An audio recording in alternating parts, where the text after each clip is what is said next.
Hello guys, magandang araw sa ating lahat. Ito naman po tayo.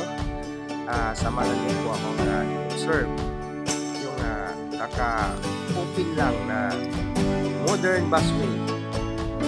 Ito po tayo ngayon sa harap ng SM North. At ang pagkakalam natin, ang gumagawa ng modern busway na ito ay ang SM. Ayan, yun po yung kanilang entrance, papasok doon sa mismong mall. Napakaganda po ang SM North dahil meron siyang garden sa harap. So, maliwanag. Ayan. Yung kung papunta tayong north, ito po yung makikita natin sa labas. Mamaya, aakyatin po natin, papasukin po natin yung loob mismo ng tawiran. Yung dati kasi overpass lang ito, pero ngayon napakaganda na sa labas. Tingnan yung kanyang modern busway. Okay, ito po yung dulo sakayan ng carousel bus. Ito po ay papuntang north. Ayan, medyo napaka-traffic po talaga sa area ito papuntang north. Ito po yung bisita ng mga sasakyan. Ito naman po papuntang south. Ito yung harapan ng modern busway papuntang south. Ayan. Sa harap po ito ng Emerson Building. May mga yan, call centers, resident sa loob. Ayan. Ang napakaganda nga, ito pa lang sa baba, sa labas na may natin ito. Pagdating natin ito mamaya-maya sa kabilang side, kung galing ka ng north, ito yung makikita natin. Yan, mayroon po pala tayong elevator. Napakaganda ito. So, hagdanan tayo dadaan upang makita yung hagdanan. Napakalinis po yung hagdanan nila guys. Yan. Akyat tayo. Ito, malapit na. Ikot. Akyat.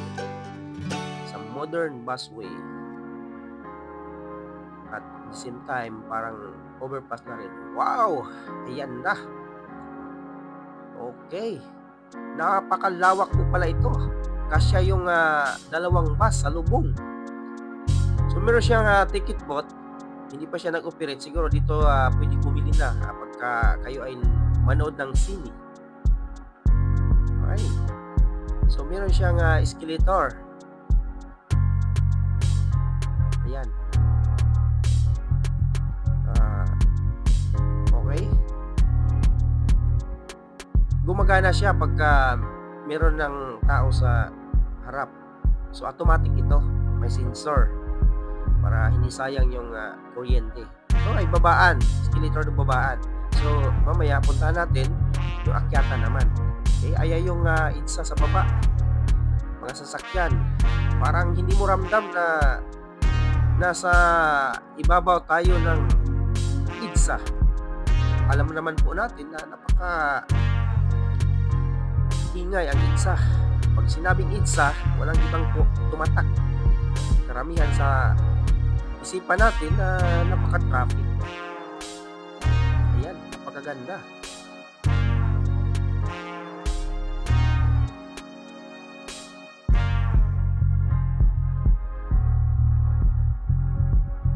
Ayan, papasok mismo ng mall. Pag kumanan, yun po yung papuntang na. Pag natapos yung MRT 7 or sa common station. So, hindi na tayo papasok doon sa mismong mall. Ito lang tayo mag-observe sa mismong tintayong busway. Puntahan natin yung babaan papuntang carousel. Okay, tapos akyat tayo. I-observe natin pagka medyo madilim na kung anong meron dito. Dahil iba po ang ambience ng araw at saka sa gabi dahil sa mga pailaw.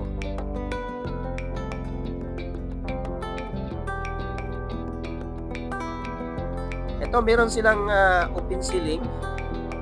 Naka-transparent po ito dahil para hindi na kailangan gumagamit ng ilaw lalo sa araw dahil ito po ay naka-sarado na po yung taas.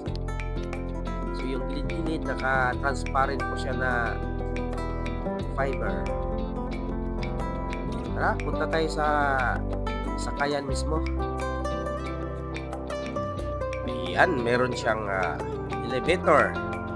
Priority dyan yung mga buntis, mga bata, senior citizens, PWD. Diretso tayo, pababa, hagdanan. Hanapin din natin yung escalator pababa. Ay no, paakyat.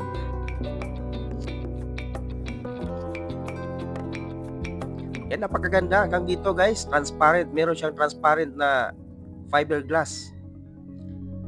Para pag humangin, iwas usok na rin. Ito yung babaan. Punta dun sa mismong sakayan. Napakaganda. Modern talaga ang dating.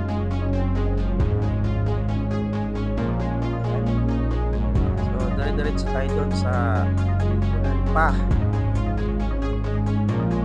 Sa ilalim ng poste ng LRT1, medyo may kasikipan pero kasya naman yung pagka nagsalubog yung mga tao, kasya naman. Yun yung sakayan hanggang dulo. Ganito ang makikita natin. Napaka-aliwala siya yung area. Yan, may mga sumasakay na.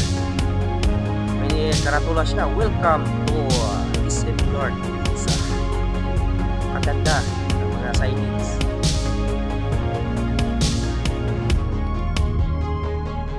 Okay, diretso tayo. Tapos ito yung sakayan, pabalik na naman tayo.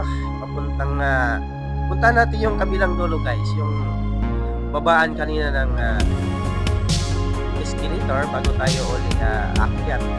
So, paakyat ng escalator. Diretso tayo doon sa dulo. Ang ganda yung poste ng LRT1. Ganda. So, ito naman yung papuntang south. Babaan ng commuters o sakayan. So, ito yung sinasabi ni Undersecretary Vince Dizon na magiging commuters first ang ITSA. May plano ito dati na may suwisyon na tanggalin ito. Pero paano ito nagawa na? Napakaganda. May mga suhisyon din na sa lubong o mag-counterflow. Parang yung kanan, yun yung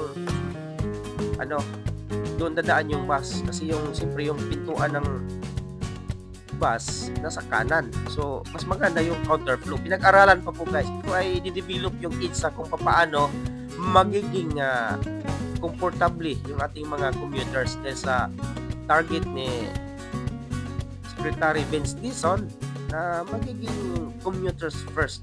So may mga greenways yung ating busway. So bukod dito sa SM North, magkaroon din po doon sa SM Mega Mall. Uumpisahan na rin po. Puntahan natin sa susunod. Alamin natin kung saan yung pinaka-location niya or kung nag-start na rin yung kanyang ganitong project na napaka-ganda. So, sa ilalim tayo ng modern busway. Okay, tawid tayo, papunta tayo dun sa dulo. Medyo wala gaanong tao dito dahil nasa kabila yung pinanggalingan natin yung dagsa, nandiyan yung sakayan, babaan. Sa ilalim tayo ng escalator. Ayan yung harap ng SM North, ITSA. Sana matapos yung LRT1 station. Punta rin sa Kumu station. Hindi na nagka-problema, matagal sana tapos yan. Pero focus tayo dito sa busway. Yan, napakaganda. So, hindi tayo pwedeng umakyat dahil ang alam ko, babaan to ito. Na part ng escalator. Balik tayo guys. Punta tayo. Aakyat tayo doon sa balik tayo doon sa taas dahil magdidilim na. Okay. Tignan natin kung anong meron pa. Gandahan. Okay. Yung pabalik. So ay doon gagamit ng baba. Ito yung papunta doon sa papuntang north. Yan sa Hampton Emerson Building. Bilang side ng modern busway.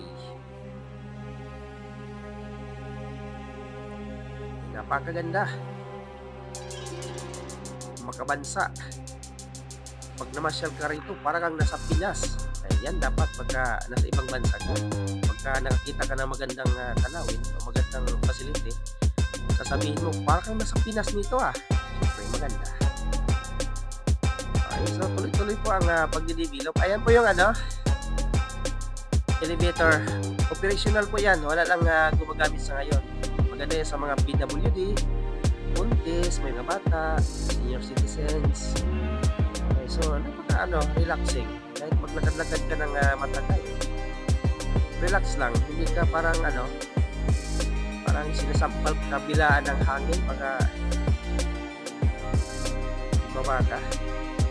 Naglakad-lakad dito. Hindi po yung sangkayan ng ating carousel. Ngayon, naakyat naman tayo. Balik tayo dun sa tawiran dahil titingnan natin, i-observe natin. Ito yung akyatan ng escalator. Kaya wala ganang gumagamit ko sa elevator dahil of course meron escalator dito. Okay, ganda. Iyan So pakyat tayo ngayon doon sa taas. Ganda, hindi ka mapagod. Kung galing ka sa trabaho o papasok pa lang sa trabaho, hindi ka ma-stress. Dahil dito pa lang sa babaan ng sasakyan, pakyat. Dahil dati talaga, overpass lang talaga. Hindi ka aya-aya, pero ngayon, ganda. Yan, merong direction, merong mapa kung saan ang punta natin. Saan ang direction nyo.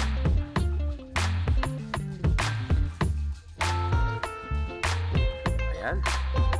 So, babalik tayo doon sa loob dahil magdidilim na. I-observe natin.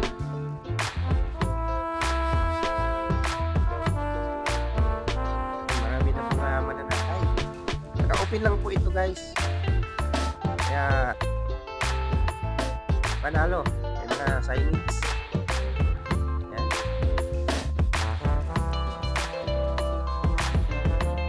Sisilipin natin yung kabilang side. Maganda sana kung matapos yung RT1. Yung elevator guys. Magana na po yan.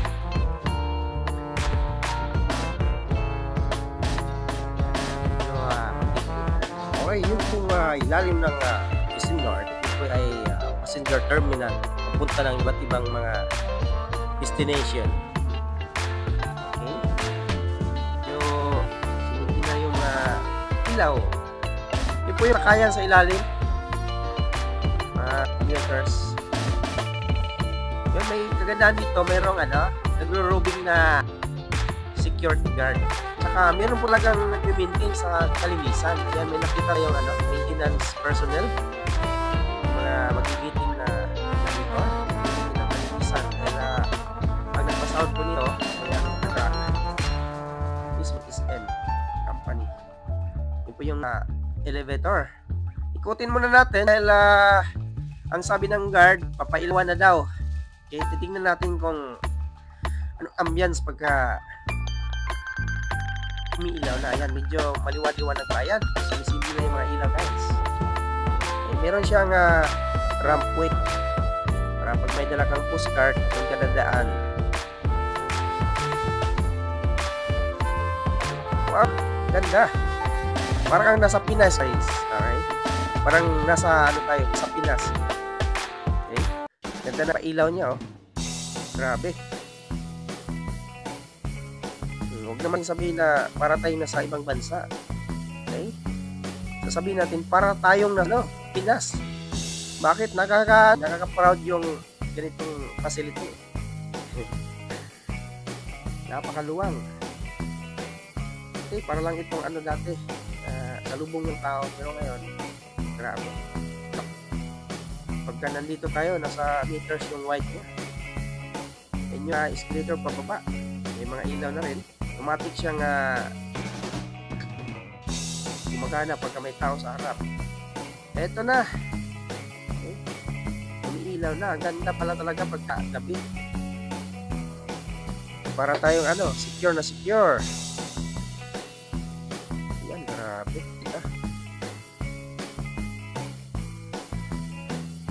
Ayan na po. Umiilaw na po yung garden ng East North. Ikot muna tayo guys bago tayo umuwi. Ayan. Yan yung entrance ng mall. Ay, balik tayo. Wow, yan na. Binuksan na yung mga ilaw. Ayan na. Ang dami ng mga dumadaan dito. Ayan, ganda ng pailaw. Para ka talagang nasa Pinas guys. Medyo madilim na sa labas kaya yan. Gumagana na yung ilaw dito sa loob.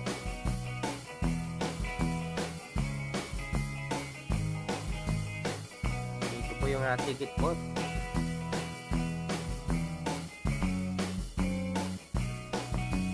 Marami ang lawak talaga. Yun ganda ng ambience dito pag gabi na. Yun po yung EDSA, pa-traffic na po. Dahil papunta ng rush hours. Actually, Sunday ngayon. Pero ganun pa man, sinabing EDSA, ma-traffic po talaga. So, napakaganda guys. Pasya kayo dito sa East North. Yan po yung elevator. Maraming sumasakay. Balik tayo sa hagdanan.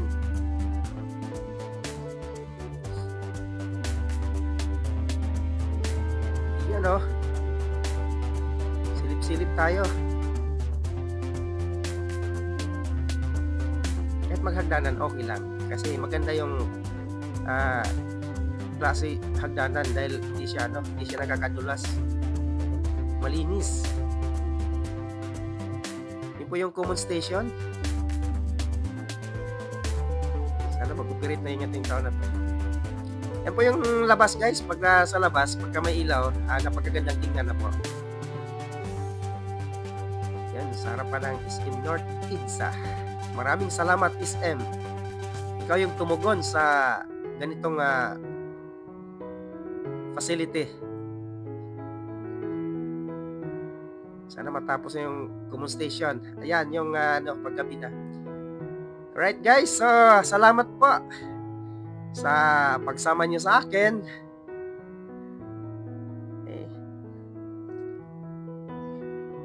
Ang ganda talaga. Hindi ako makamove on.